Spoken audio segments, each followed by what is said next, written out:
ஆவி பறக்கும் பிரியாணி எங்க அக்கா செஞ்ச பிரியாணி பட்னியோட காலையில இருந்து தமிழ் மாதிரி லெக் பீஸ்.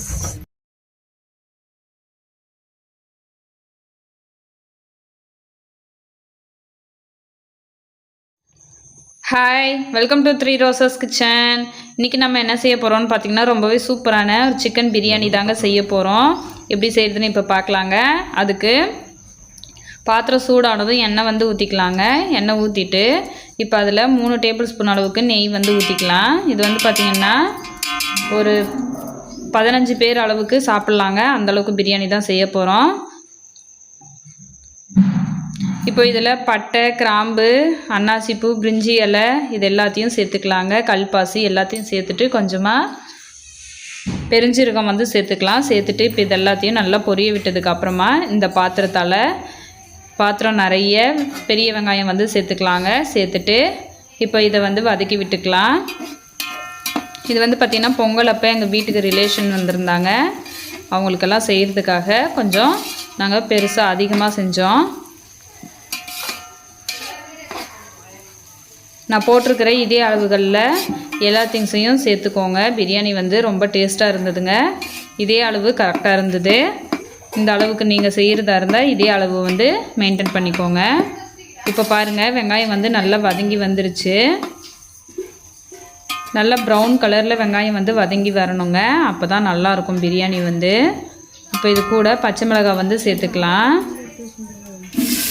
ஒரு 6-7 மிளகாய் சேர்த்துக்கோங்க. சேர்த்துட்டு இப்போ இஞ்சி பூண்டு பேஸ்ட் வந்து பார்த்திங்கன்னா டேபிள் ஸ்பூனால் 5 டேபிள் ஸ்பூன் இஞ்சி பூண்டு பேஸ்ட் வந்து சேர்த்துக்கிறாங்க. இது வந்து ஃப்ரெஷ்ஷாக அரைச்சது, இப்போ தான் அரைச்சோம்.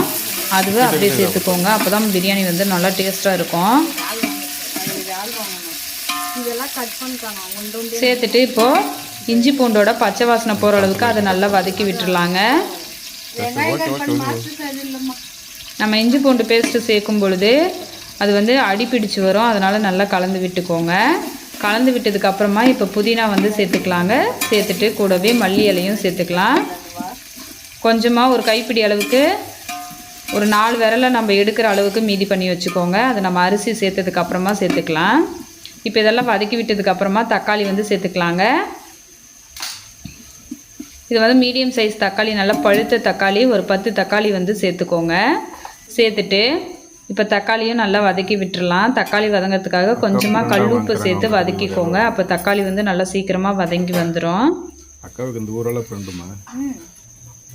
இப்போ பாருங்கள், தக்காளியெல்லாம் நல்லா வதங்கி வந்துடுச்சு. இந்த டைமில் நம்ம தயிர் வந்து சேர்த்துக்கலாங்க. நல்லா புளிக்காத தயிராக சேர்த்துக்கோங்க. இது வந்து பார்த்திங்கன்னா வீட்டிலேயே செஞ்ச தயிர் தான். இந்த கரண்டியால் 3 கரண்டி தயிர் வந்து சேர்த்துக்கிறேன். சேர்த்துட்டு இப்போ அதையும் நல்லா கலந்து விட்டுடலாம்.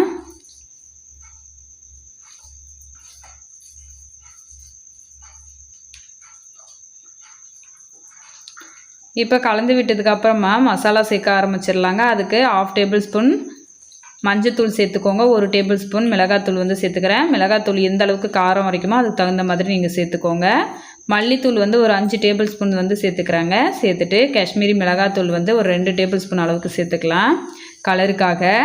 சேர்த்துட்டு இப்போ இது வந்து பார்த்திங்கன்னா வீட்டிலே அரைச்ச பிரியாணி மசாலா, பட்டை, கிராம்பு, லவங்கம் எல்லா ஸ்பைசஸும் சேர்த்து நம்ம கொஞ்சமாக வறுத்துட்டு அதை வந்து பவுடர் பண்ணி சேர்த்துக்கலாங்க. சேர்த்துட்டு இப்போ இதை மசாலாவோட பச்சை வாசனை போகிற அளவுக்கு நல்லா வதக்கி விட்டுடலாம்.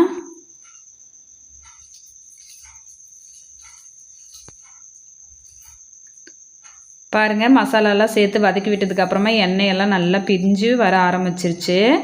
நல்லா சூப்பராக மசாலா வந்து ரெடி ஆகிடுச்சு பிரியாணிக்கு. இப்போ இது ஒரு டைம் கலந்து விட்டுட்டு நம்ம இதில் சிக்கன் வந்து சேர்த்துக்கலாங்க. சிக்கன் வந்து பார்த்திங்கன்னா ஒரு 3 கேஜி சிக்கன் வந்து இருக்குங்க. 3 கேஜி சேர்த்துக்கிட்டோம். 3 கேஜி சிக்கனுக்கு 2 கேஜி அரிசி வந்து சேர்த்துக்கிட்டோம். கரெக்டாக இருந்தது. பீஸும் கரெக்டாக இருந்தது. சாதமும் கரெக்டாக இருந்தது. இப்போ சிக்கனை சேர்த்துட்டு ஒரு வாட்டி நல்லா கலந்து விட்டுறலாம்.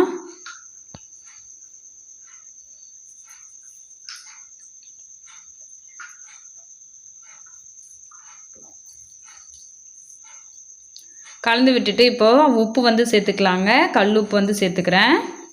கையால் எடுத்து அப்படியே நான் வந்து சேர்த்துக்கிட்டேன்.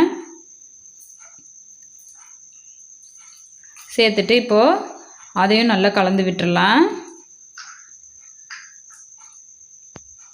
அடுப்பு வந்து நல்லா எரியுதுங்க. நம்ம சேர்த்துருக்கிற மசாலா எல்லாம் பாருங்கள் அடியில் பாத்திரத்தில் பிடிச்சு வந்துருச்சு.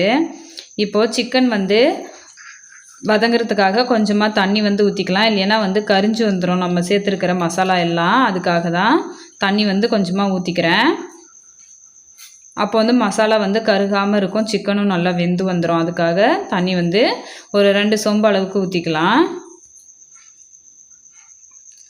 ஊற்றிட்டு இப்போ கலந்து விட்டுறலாம். கலந்து விட்டுட்டு இப்போ நம்ம இதை தட்டு போட்டு மூடி வச்சிடலாங்க. சிக்கன்லேருந்து தண்ணி வந்து விடும், அதெல்லாம் விட்டு வந்தால் கரெக்டாக சரியாக போகும். இப்போ தட்டு போட்டு மூடி வச்சுட்டு இதை ஒரு 5 நிமிஷம் வந்து வேக வச்சுக்கலாம். சிக்கனை வேக வச்சதுக்கு அப்புறமா நம்ம பிரியாணிக்கு தேவையான அளவு தண்ணி வந்து ஊற்றிக்கலாம். இப்போ 5 நிமிஷம் கழிச்சிட்டு தட்டை வந்து எடுத்துட்டு நம்ம இதை வந்து ஒரு வாட்டி நல்லா கலந்து விட்டுறலாங்க. இதிலே சிக்கன் எல்லாம் பாதி அளவுக்கு வெந்து வந்துருச்சு. நம்ம அரிசி சேர்க்கும்போது இன்னும் பாதி சிக்கனும் அரிசியும் சேர்ந்து வெந்து வந்துருச்சுன்னா பிரியாணி வந்து சூப்பராக ரெடி ஆகிடும். இப்போ வந்து டேஸ்ட் பார்க்கலாங்க. நம்ம சேர்த்துருக்கிற மசாலாலாம் கரெக்டாக இருக்கான்னு ஒரு வாட்டி செக் பண்ணிக்கலாம். செக் பண்ணி பார்த்துட்டு இப்போது தண்ணி வந்து ஊற்றிக்கலாங்க. 1 டம்ளர் அரிசிக்கு 1.5 டம்ளர் தண்ணி வந்து சேர்த்துக்கோங்க. பாஸ்மதி அரிசி வந்து சேர்க்கறதுனால 1.5 டம்ளர் தண்ணி வந்து சேர்த்துக்கோங்க.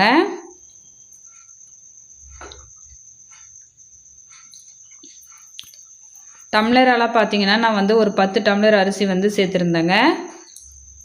கேஜியால் பார்த்தீங்கன்னா 2 கேஜி அரிசி வந்து சேர்த்துக்கிட்டேன். இப்போ தண்ணியை ஊற்றிட்டு நம்ம மூடி போட்டு மூடி வச்சிடலாம். இது வந்து நல்லா கொதிக்கட்டும். கொதித்ததுக்கப்புறமா நம்ம அரிசி சேர்க்க ஆரம்பிச்சிடலாம். இப்போ பாருங்கள், இப்போ ஒரு வாட்டி செக் பண்ணி பாருங்கள் உப்பு காரமெல்லாம் கரெக்டாக இருக்கான்னு செக் பண்ணி பார்த்துட்டு உப்பு பத்தலைன்னா சேர்த்துக்கோங்க. சேர்த்துட்டு இப்போ நம்ம அரிசி வந்து சேர்த்துக்கலாம். அரிசி வந்து பார்த்திங்கன்னா ஒரு 1/2 ஹவருக்கு முன்னாடியே நான் ஊற வச்சுட்டு இருந்தேன். தண்ணியை வடிச்சிட்டு இந்த மாதிரி எடுத்து அரிசியை வந்து சுற்றி விட்டு சேர்த்துக்கோங்க.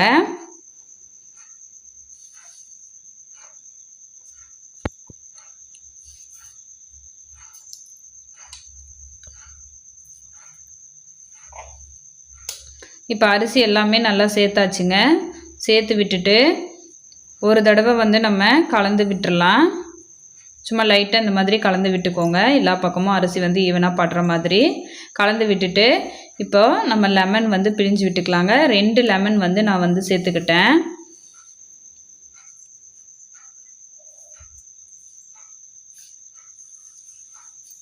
ரெண்டு லெமன் நல்லா புளிஞ்சு விட்டதுக்கப்புறமா இது கூட நம்ம மீதி பண்ணி வச்சுருந்தோம்ல மல்லி இலையும் புதினாவும் அதை வந்து சேர்த்துக்கலாம்.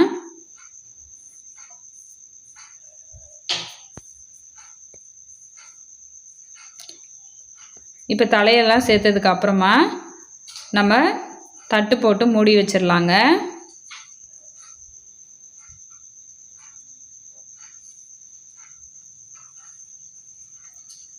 அவ்வளோதான். இப்போ வந்து இது இருக்கட்டும். அடுப்பை வந்து லைட்டாக அப்படியே நம்ம பாருங்கள், இந்த அளவுக்கு தண்ணியெல்லாம் இழுத்து வந்ததுக்கு அப்புறமா நம்ம அடுப்பை வந்து அப்படியே அனலை வந்து குறைச்சி வச்சிடலாம்.